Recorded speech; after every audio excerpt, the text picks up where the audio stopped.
کہ ہمیں ملاقات میں یہ ادب ملحوظ رکھنا چاہیے کہ کون سا آدمی کب ملتا ہے، کون سا آدمی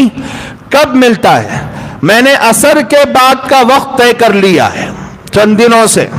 عصر سے لے کر مغرب تک میں پورا کا پورا یہی پڑا رہتا ہوں۔ کوئی آ رہا ہے، مل رہا ہے، مسئلہ پوچھ رہا ہے، جا رہا ہے، کوئی فون کر رہا ہے، اور صبح سے لے کر عصر تک جن جن لوگوں نے فون کیا ہے میں ان کا جواب دے رہا ہوں، باقاعدہ ان کے باتیں سن رہا ہوں، ان کا جو بھی حل ہے پیش کر رہا ہوں۔ عصر سے مغرب تک وقت میں نے طے کر لیا ہے، یہیں پر رہوں گا۔ کسی کو ملنا ہے تو وہ یہاں آ کر عصر کے بعد ملے، ورنہ عام طور پر ایسا ہوتا ہے لوگ شکایت کرنے لگ جاتے کہ ہم نے فون کیا تھا، آپ نے اٹھایا نہیں، ہم گھر کے پاس آئے، دروازہ مارے۔ صرف تمہارا ہی مسئلہ نہیں ہے اقبال بھائی، سب کا بھی یہی ہے،